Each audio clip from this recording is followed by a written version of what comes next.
வணக்கம் ஜெயஹிந்த். ஈரான் மற்றும் மேற்கு ஆசியாவில் நடக்கக்கூடிய யுத்தத்தை பற்றி நம்ம இப்போது 8வது அப்டேட் பார்க்க போகிறோம். இது 2ஆம் தேதி மார்ச் மதியம் 3 மணிக்கு வரைக்கும் இருக்கக்கூடிய அப்டேட். ஃபுல்லாக பாருங்கள். நம்மளுடைய வாட்ஸ்அப் மற்றும் டெலிகிராம் சேனலில் 24/7 நம்ம டீம் உங்களுக்காக ஃபில்டர் பண்ணி ஜென்யூன் செய்திகள் என்ன அப்படின்றத சென்சேஷன் இல்லாமல் ப்ரூஃபோடு நம்ம அப்டேட் பண்ணிகிட்ருக்கோம். சப்ஸ்கிரைப் பண்ணுங்கள், ஃபாலோ பண்ணுங்கள். இப்போது ரொம்ப முக்கியமான சில விஷயங்களை பார்க்கலாம். குறிப்பாக துபாய் மற்றும் யுஏஇ மற்றும் குவைத்தில் அமெரிக்காவுடைய விமானப்படை விமானங்கள் தொடர்ந்து பறந்துக்கிட்டு இருக்கு. இதில் ஒரு F-15 ரக விமானம் சுட்டு வீழ்த்தப்பட்டிருக்கு, கன்ஃபார்ம் ஆகிருக்கு. அந்த வீடியோவும் நம்ம போட்டிருக்கோம். இது அமெரிக்காவுடைய பேட்ரியாட் மிசைல் சிஸ்டம் தப்பாக ஐடென்டிஃபை பண்ணி இந்த விமானம் சுட்டு வீழ்த்தப்பட்டிருக்கிறதா இப்போதைக்கு தகவல் வருது. ஒரு ஃப்ரெண்ட்லி ஃபயர் அப்படின்னு சொல்லலாம். பாலக்கோட் ஸ்ட்ரைக் அப்போ உங்களுக்கு ஞாபகம் இருக்கும்னு நினைக்கிறேன். இந்தியாவுடைய விமானப்படையுடைய ஹெலிகாப்டர் நம்மளுடைய சொந்த ஏர் டிஃபென்ஸ் சிஸ்டமாலே சுட்டு வீழ்த்தப்பட்டுச்சு. அதன் பிறகு அதில் சம்மந்தப்பட்ட அதிகாரிகள்லாம் கூட டிஸ்மிஸ் பண்ணப்பட்டாங்க. ஸோ இதில் நம்ம தெளிவாக பார்க்க வேண்டியது, ரொம்ப கண்டஸ்டடான ஏர் ஸ்பேஸு, எங்கே எது போகுது, எந்த நேரத்தில் இதாகுதுன்றது நம்ம உறுதியாக சொல்ல முடியல. பட் குவைத் என்ன சொல்லியிருக்காங்கன்னா, இன்னும் சில விமானங்கள் கீழே விழுந்திருக்கிறதா சொல்லியிருக்கிறாங்க. ஸோ இது அமெரிக்காவுக்கு கண்டிப்பாக F-15 ரக விமானங்களில் வெல்றது, அதுவும் ஃப்ரெண்ட்லி ஃபயரை வெல்றது அப்படின்றது ஒரு சாதாரண விஷயம் கிடையாது. அதே மாதிரி பார்த்தீங்கன்னா யுஏஇ நாம் எதிர்பார்த்த மாதிரியே இப்போ 3வது வேவ் ஆஃப் அட்டாக்கை ஈரான்ட்டு ஃபேஸ் பண்ணுறாங்க. குறிப்பாக ஈரானுடைய மிசைல்ஸ் மற்றும் அவங்களுடைய ட்ரோன்ஸ், ஷஹீத் ரக ட்ரோன்ஸ் துபாய், அபுதாபி போன்ற நகரங்களில் சில முக்கியமான சிவிலியன் டார்கெட்ஸை குறி வச்சு உள்ள வருது. கிட்டத்தட்ட 99% இது தடுக்கப்பட்டிருக்கு. 1-2 விழுது. துபாய் யாரும் கவலைப்பட வேணாம், ரொம்ப இயல்பாக அந்த நகரம் இயங்கிக்கிட்டு இருக்கு. துபாய் ஏர்போர்ட் ஷட் டவுன் பண்ணியிருக்காங்க. துபாய் மற்றும் அபுதாபி விமான நிலையங்கள் ஷட் டவுன் பண்ணப்பட்டதுனால கிட்டத்தட்ட 6000 விமானங்கள் இன்னைக்கு மட்டும் ரஸ்ட் ஆகியிருக்கிறது. ஏன்னா மேற்குலகத்திலிருந்து கிழக்குலகத்துக்கு மற்றும் தெற்குலகத்துக்கு வரக்கூடிய டிரான்சிட் பாயிண்ட்டாக இந்த 2 ஏர்போர்ட்ஸ் இருக்கிறதுனால கிட்டத்தட்ட 1400 விமானங்கள் ஒரு நாளைக்கு தரையிறக்கக்கூடிய உலகத்தோடைய 1வது பிஸியஸ்ட் ஏர்போர்ட் அப்படின்னு சொன்னோம்னா துபாய் தான். ஸோ இந்த இடத்துல இந்த ட்ரோன் தாக்குதல், அந்த ட்ரோன் சுட்டு வீழ்த்தப்படுது, அதோடைய உதிரி பாகங்கள், அதோடைய டெப்ரிஸ் கீழே விழும்போது அதில் சில பேருக்கு காயங்கள், சில இடங்கள் தீப்பத்தி எறிகிறது போன்றதெல்லாம் தொடர்ந்து நடந்துகிட்டு தான் இருக்குது. ஷாப்பிங் மால்ஸ்லாம் இதை நம்ம பார்க்குறோம். அதே மாதிரி பார்த்தீங்க அப்படின்னா ஜென்ரல் சிவில் ஏவியேஷன் அத்தாரிட்டி, யுஏஇயோடைய ஏரோஸ்பேஸ் ரெகுலேட்டர், அவங்க கம்ப்ளீட்டாக இது பண்ணியிருக்காங்க, ஏர்போர்ட்டை ஷட் ஆஃப் பண்ணியிருக்காங்க. அதனால் இப்போதைக்கு யாரும் துபாயிலிருந்து இந்தியாவுக்கு திரும்ப வரணும் அப்படின்னு பிளான் பண்ண வேணாம். ஏன்னா எந்த விமானங்களும் அங்கே இயங்கலை. 2வது ஈவன் போர் விமானங்கள் கூட அந்த இடத்துல இயங்கலை. 2வது மிக முக்கியமாக ஏர்போர்ட்டுக்கு வராதிங்கன்ற அட்வைசரியும் அவங்க கொடுத்துருக்குறாங்க. அதே மாதிரி பார்த்தீங்க அப்படின்னா எமிரேட்ஸ் முழுக்க இந்த மாதிரியான பாம் வெடிக்கக்கூடிய நிகழ்வுகள் நடக்குது. அது எல்லாமே தடுக்கப்பட்ட மிசைல்ஸ், அதோட விழுறது, அந்த மாதிரி தான் பார்க்குறோம். 1-2 மிஸ் ஆகி விழுந்திருக்கிறது அப்படின்றதையும் நம்ம பார்க்குறோம். அதே மாதிரி பார்த்தீங்க அப்படின்னா யுஏஇ, பஹ்ரைன், கத்தார் இந்த 3 நாடுகளுடைய வான்வெளி பகுதிகள் கம்ப்ளீட்டாக டெசர்ட் ஆகிருக்கு. எந்த விதமான இதுவுமே இல்லை. துபாயோடைய குளோபல் வில்லேஜ் இப்போ மூடப்பட்டிருக்கு. அதே மாதிரி பார்த்தீங்க அப்படின்னா ஏற்கனவே சொன்ன மாதிரி 6000 விமானங்கள், எத்திஹாட், கல்ஃப் ஏர்லைன்ஸ் போன்ற, இண்டிகோ போன்ற விமானங்கள் டோட்டலாகவே ரத்தாயிருக்கு அப்படின்றத பார்க்குறோம்.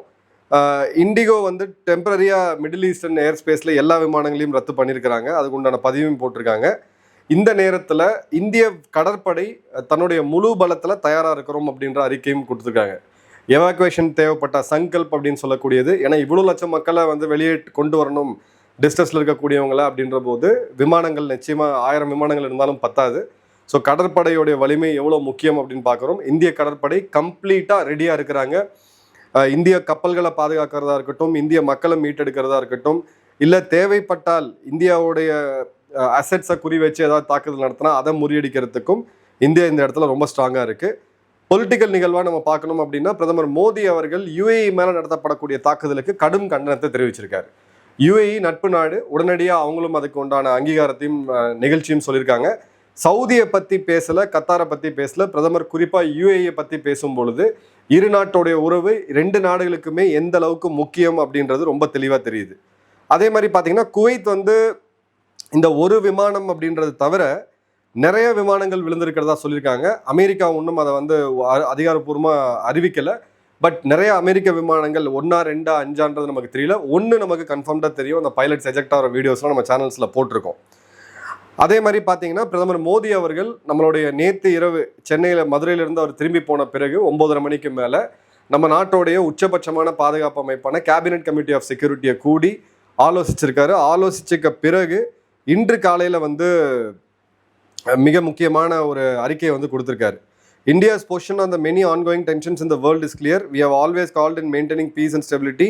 When two democracies stand together, the voice for peace becomes even stronger. The current situation in West Asia is a matter of deep concern for us. India supports the resolution of all disputes through dialogue and diplomacy. We will continue to work closely with all countries to ensure the safety of all Indian citizens in the region. அமைதி, பேச்சுவார்த்தை இதுதான் India நம்புது. 2 ஜனநாயக நாடுகள் ஒன்று சேரும்போது அதோட voice அப்படின்றது ஒன்றும் அதிகமாக இருக்குது. இந்தியர்களுடைய உயிர் மற்றும் சிவிலியன்ஸோடைய உயிர் தான் இதில் ப்ரையாரிட்டி. நாங்கள் எல்லாருக்கிட்டையும் பேசிகிட்டு இருக்கோம் அப்படின்னு சொல்கிறோம். ஸோ நமக்கும் சீனாக்கும் உள்ள அடிப்படை டிஃப்ரென்ஸ் உங்களுக்கு புரிஞ்சிருக்கும்னு நினைக்கிறேன். சீனா கம்ப்ளீட்லியே சீன்லேயே கிடையாது. உலகத்தோடைய நம்பர் 2வது பவர், அமெரிக்காவை விஞ்சி நம்பர் 1 பவராக வரணும்னு நினைக்கக்கூடிய சைனா இந்த இடத்துல கம்ப்ளீட்டாக மௌனம் காக்கிறது அவங்களுடைய ஜியோ பொலிட்டிக்கல் இன்னெபிலிட்டி, செயலற்ற தன்மையை தான் நமக்கு வந்து கிளியர் கட்டாக காமிக்குது. அதே மாதிரி ட்ரம்ப் பேசும்பொழுது ஒரு அறிக்கையில் காலையில் சொல்லியிருந்தேன் நான், ஈரான் பேச்சுவார்த்தைக்கு எங்கள் கூட பேசிகிட்டு இருக்காங்கன்னு சொல்லிட்டு ஈரான் மறுக்கிறாங்க. நாங்கள் எந்த விதமான பேச்சுவார்த்தைக்கும் போகிறதா இல்லை அப்படின்னு சொல்லியிருக்காங்க. ஈரானுடைய வெளியுறவுத்துறை அமைச்சர் ஒரு பேட்டி அல் ஜசீரால ஒரு பேட்டி கொடுக்கும் பொழுது ஒமான் ஏன் தாக்கப்பட்டுச்சு, அது உங்களுக்கு நான் ஹெல்ப் பண்ண நாடு தான் அப்படின்னு கேட்கும்போது ஒமான டார்கெட் நாங்கள் பண்ணலை. நல்லா கவனிங்க, ஈரானுடைய இராணுவம் அப்படின்றது வேற, ஈரானுடைய எலைட் ஃபோர்ஸ்னா IRGC, Iranian Revolutionary Guard Corps அப்படின்றது வேற. ஐஆர்ஜிசி அப்படின்றது ஹயத்துல்லா அலி கமேனி அவர்களுடைய நேரடி கமாண்டில் வரக்கூடியது. இராணுவம் அப்படின்றது அவங்களுடைய அதிபருடைய கண்ட்ரோலில் வரக்கூடியது. அவர் சொல்லக்கூடிய வார்த்தைகள் அதிர்ச்சியாக இருக்குது. ஏன்னா ஐஆர்ஜிசியோடைய கட்டளை அப்படின்றது சென்ட்ரலைஸ்டாக கிடையாது. அவங்க டிஃப்ரெண்ட் யூனிட்ஸாக பிரிஞ்சிருக்கிறாங்க. அவங்களாவே ஆக்ட் பண்ணுறாங்க. எங்கள் கட்டளைகள் நாங்கள் அவங்களுக்கு கொடுக்கறது இல்லை அப்படின்ட்டு. அப்போ ஐஆர்ஜிசியோடைய தலைவராக இருக்கக்கூடிய ஹயத்துல்லாவை கொன்ன பிறகு அது யாரோடைய கண்ட்ரோலுமே இல்லை அப்படின்ற ஒரு பெர்செப்ஷனை அவர் பில்ட் பண்ணுறாரு. 2 காரணம் இதுக்கு. ஒன்று, அரபு நாடுகள் மேலே, குறிப்பாக யுஏஇ, கத்தார், குவைத் போன்ற நாடுகள் மேலே ப்ரெஷரை பில்டப் பண்ணுறதுக்கு அவங்க நடக்கிற தாக்குதலுக்கு அவங்க பண்ணாங்க. ஹயத்துல்லாவை கொன்ன பிறகு அவங்க பழி வாங்குறாங்க, நாங்கள் எதுவும் பண்ண முடியாது. அது ஒன்று. இன்னொன்று எடுத்தீங்க அப்படின்னா ஐஆர்ஜிசி ஹயத்துல்லா கொடுத்த ஆர்டரை இன்னும் ஃபாலோ பண்ணிட்டு இருக்காங்க. அப்போ இன்னொரு ரிலீஜியஸ் குரு அயத்துல்லாவுக்கு சக்ஸஸராக இன்னைக்கு ஆட்சி அப்படின்றது இவர்கிட்ட வந்துருச்சு. அதாவது பெஷ்கியான் கிட்ட வந்துருச்சு, அவங்களோட அதிபர் கிட்ட வந்துருச்சு. ஆனால் இதோட இந்த மத ரீதியான அமைப்பு ஷியாக்களுடைய இமாம் யாரு அப்படின்ற கேள்விக்கு இன்னும் பதில் கிடைக்கல. இதுவும் ஒரு டேஞ்சரஸ் சுச்சுவேஷனாக நம்ம பார்க்குறோம். ஏன்னா யுஏஇ ஈரானில் இருக்கக்கூடிய தனது தூதரகத்தையே மூடக்கூடிய நிலைமைக்கு போயிட்டாங்க அப்படின்றத பார்க்குறோம். அதே மாதிரி பார்த்தீங்க அப்படின்னா கல்ஃபோடைய பாசிவ் டிஃபென்ஸ் ஆஸ் லிமிட்ஸ், எங்களுக்கும் பொறுமை எல்லை, இப்போ எங்களுடைய பொறுமைக்கும் எல்லை உண்டு அப்படின்னு சொல்லி யுஏஇ இப்போ ஒரு வார்னிங் கொடுத்துருக்குறாங்க. ஸோ இது வரைக்கும் எந்த அரபு நாடும் நேரடியாக ஈரானை தாக்கலை. இப்போ யுஏஇ, சவுதி கிட்டத்தட்ட நாங்கள் தாக்குவோம் அப்படின்ற அளவுக்கு பேசிக்கொள்வதை நம்ம வந்து கிளியராக பார்க்குறோம். அதன் பிறகு பார்த்தீங்க அப்படின்னா துபாய் ஏர்போர்ட்டு இப்போ நான் ஏற்கனவே ஷட் டவுன் இருக்கிறத பற்றி நான் ஏற்கனவே உங்கள்கிட்ட சொன்னேன். அதே மாதிரி இப்போது ட்ரோன் தாக்குதல்கள் இன்னமும் அதிகமாகும் அப்படின்னு தெரியுது.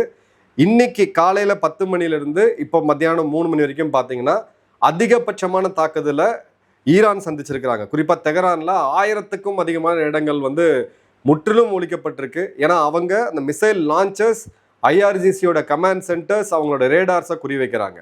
அவங்ககிட்ட இருக்கக்கூடிய சாம் பேட்டரிஸ், ரஷ்யாவோட எக்யூப்மெண்ட்ஸ் கணிசமான அளவுக்கு காலி செய்யப்பட்டிருக்கு. அதே மாதிரி சைனாவோட எக்யூப்மெண்ட்ஸும் தாக்கி அளிச்சிருக்காங்க. ஸோ சைனா கொடுத்த எந்த எக்யூப்மெண்ட்டுமே ஈரானுக்கு வேலைக்கு ஆகலை அப்படின்றத நம்ம பார்க்குறோம். அதே மாதிரி நேற்று இரவு ஈரான் வந்து யுஎஸ்எஸ்ஸோடைய போர்க்கப்பலான ஜெரால், விமானம் தாங்கிய போர்க்கப்பல் ஜெரால்டை தாக்கணும்னு சொன்னாங்க. அதற்கான வீடியோவும் பப்ளிஷ் பண்ணியிருந்தாங்க. பட் அது ஃபேக் வீடியோ, ப்ராபகண்டா அப்படின்றத யூஎஸோட சென்ட்ரல் கமாண்ட் வந்து இது பண்ணாங்க. ட்ரம்ப் சொல்லக்கூடியது 4லேருந்து 5 வாரம் மினிமம் இந்த யுத்தம் போகும். எத்தனை 100 அமெரிக்க வீரர்கள் கொல்லப்பட்டாலும் இதுக்கான நேரம் வந்துருச்சு, பழி வாங்கி ஆகணும் அப்படின்னு சொல்லியிருக்காங்க. அதே மாதிரி பார்த்தீங்க அப்படின்னா யூஎஸ் எம்பசி இப்போ ஈராக்கில் ஒரு பெருமளவுக்கான ஒரு தாக்குதலை சந்திச்சிருக்குது. ஹிஸ்புல்லாக்கள் ஃப்ரண்ட்டை ஓப்பன் பண்ணியிருக்காங்க. ஸோ 2 புது பிளேயர்ஸ், நேற்று வரை தாக்காமல் இருந்த ஹிஸ்புல்லாக்கள் இன்னைக்கு அவங்க தாக்க ஆரம்பிச்சிருக்காங்க. ஹிஸ்புல்லாக்களுக்கு எதிராக இஸ்ரேலும் தாக்க ஆரம்பிச்சிருக்காங்கன்றதை பார்க்குறோம். ஹவுத்திகள் இப்போ கோதாவில் இறங்கியிருக்கிறாங்க. நான் நேற்று ப்ரெடிக்ட் பண்ணியிருந்தேன் சவுதி அரேபியாவோட எண்ணெய் கிணறுகளை தாக்க வைப்பாங்க, அதுக்கான டார்கெட்ஸ் இருக்குன்னு சொல்லிட்டு நம்ம எதிர்பார்த்த மாதிரியே சவுதியோடைய மிகப்பெரிய கம்பெனியான அராம்கோவுடைய ஒரு ரிஃபைனரியை குறி வச்சு தாக்கியிருக்காங்க. அந்த ரிஃபைனரி ஷட் டவுன் ஆயிருக்கு. ஸோ கச்சா எண்ணெய் விலை இன்னமும் அதிகமாகக்கூடிய நிலைமை வரும் அப்படின்றத பார்க்குறோம். அதே மாதிரி குவைத்தில் இருக்கக்கூடிய அமெரிக்க எம்பாசி தீக்கரையாயிருக்கு, ஒரு மோசமான சூழ்நிலைக்கு போயிருக்கு அப்படின்றத பார்க்குறோம். அதே மாதிரி பார்த்தீங்க துபாயோட கோல்டு ப்ரைஸ்ன்றது ஒரு கிராமுக்கு 9 திரம்க்கும் அதிகமான விலைக்கு போயிடுச்சு. ஸோ கோல்டு வரக்கூடிய காலங்களில் இன்னும் அதிகமாகும். இதை நம்பி ஸ்பெகுலேட் பண்ணாதீங்க, ஏன்னா அந்த வார் முடிஞ்சிருச்சு அப்படின்னா திரும்பவும் இறக்கக்கூடிய ஒரு சூழ்நிலை அப்படின்றது வரும். அதே மாதிரி பார்த்தீங்கன்னா இந்தியாவுடைய பங்கு சந்தையும் ஒரு பெரிய ஒரு அதிர்ச்சியை வந்து சந்திச்சிருக்குது. இந்த இடத்துல நம்ம ஒத்து பார்க்க வேண்டியது என்ன அப்படின்னா, ஈரான் இந்த தாக்குதலை நிச்சயமாக கண்டினியூ பண்ண போகிறாங்க. அவங்க சர்வைவல் மோடுக்கு வந்துட்டாங்க, இனி இழக்கிறதுக்கு எதுவுமே இல்லை அப்படின்ற நிலைமையில பண்ணியிருக்காங்க. கமேனி கொல்லப்பட்ட பிறகு இது முடிவுக்கு வரும்னு நினச்சிட்டு இருந்தா அமெரிக்காவுக்கு இது ஒரு மிகப்பெரிய ஷாக்காக இருக்குது. ஏன்னா கமேனிக்கு பிறகு இந்த ஐஆர்ஜிசியோடைய தளபதியே யாருன்னு தெரியாத அளவுக்கு ஐஆர்ஜிசி பிரிஞ்சு வேலை செஞ்சுட்டு இருக்காங்க. ஸோ ஈரானோடைய மிசைல் லான்ச்சஸ், ஈரானோடைய மிசைல் பேட்டரிஸ், ஈரானோடைய ட்ரோன் மற்றும் மிசைல் ப்ரொடக்ஷன் யூனிட், இந்த 3 இடத்த கம்ப்ளீட்டாக தாக்கி அழிக்காத வரைக்கும் இந்த இடத்துல அமெரிக்காவோ இல்லை இஸ்ரேலோ விக்டரியை கிளைம் பண்ண முடியாது. ஜெருசலேமில் தாக்குதல் நடந்திருக்கிறத நம்ம பார்க்குறோம். பெருமளவுக்கான சேதாரம் இஸ்ரேல் பக்கமும் இருக்குது. இப்போது ஒரு வீடியோ நம்ம பார்க்கும்போது கிட்டத்தட்ட 10 தார்ட் சிஸ்டம்ஸ் மிசைல்ஸ் இன்டர்செப்டர்ஸ் போகும்போது அந்த 10 மிசைலையும் தாண்டி இந்த ஈரானுடைய பேலிஸ்டிக் மிசைல் விழும்போது அந்த லீவரேஜ் அவங்க வந்து வெகு ஸ்ட்ராங்காக பயன்படுத்துகிறாங்க அப்படின்றத பார்க்குறோம். அதே மாதிரி இந்தியாவுக்கு இதில் பல பாடங்கள் படிக்க வேண்டியது இருக்குது, அதை பற்றி நம்ம டீட்டெயிலாக பேசுவோம். ஸோ ஈரானோடைய மிசைல் இன்வென்ட்ரி ஒரு பக்கம், அமெரிக்காவோடைய இன்டர்செப்டர்ஸ் மற்றும் தாட் மற்றும் பேட்ரியாட் ஒரு பக்கம். இது ஒன்றுக்கு ஒன்று நாளுக்கு நாள் குறைஞ்சிக்கிட்டே வரும். ஆனால் நேற்று நடந்ததை விட பிப்ரவரி 28 மார்ச் 1 நடந்ததை விட இன்னைக்கு இந்த உக்ரம் அப்படின்றது கிட்டத்தட்ட 2 மடங்கு அதிகமாக இருக்குது. இன்று இரவும் நம்ம வந்து அநேகமான இடங்களில் சவுதியோடைய எண்ணெய் கம்பெனிகள், அவங்களுடைய ரிஃபைனரிஸு, ஜெப்லாலி போர்ட், துபாய், அபுதாபி, ஷார்ஜா மற்றும் குவைத் மற்றும் ஈராக், இந்த இடங்கள்ல இருக்கக்கூடிய நிலைகள் வந்து தாக்கப்படும் அப்படின்றத பார்க்குறோம். இதில் கம்ப்ளீட்டாக வெளியில் நின்று வேடிக்கை பார்க்குறது யாருன்னு பார்த்தீங்கன்னா சைனா மற்றும் துருக்கி. ஏன்னா இப்போவும் அமெரிக்காவுடைய வான் தாக்குதல்கள் முழுக்க ஈராக் மற்றும் சவுதியில் இருக்கக்கூடிய ஏர்பேஸஸை பயன்படுத்தி தான் இருக்குது. ஸோ அந்த வகையில் ஈரான் இந்த இடத்துல நிற்க போகிறது கிடையாது. இப்போ இந்த போர் முடிவுக்கு வரத்துக்கான எந்த ஒரு சூழ்நிலையும் சம்பவமும் தெரியல.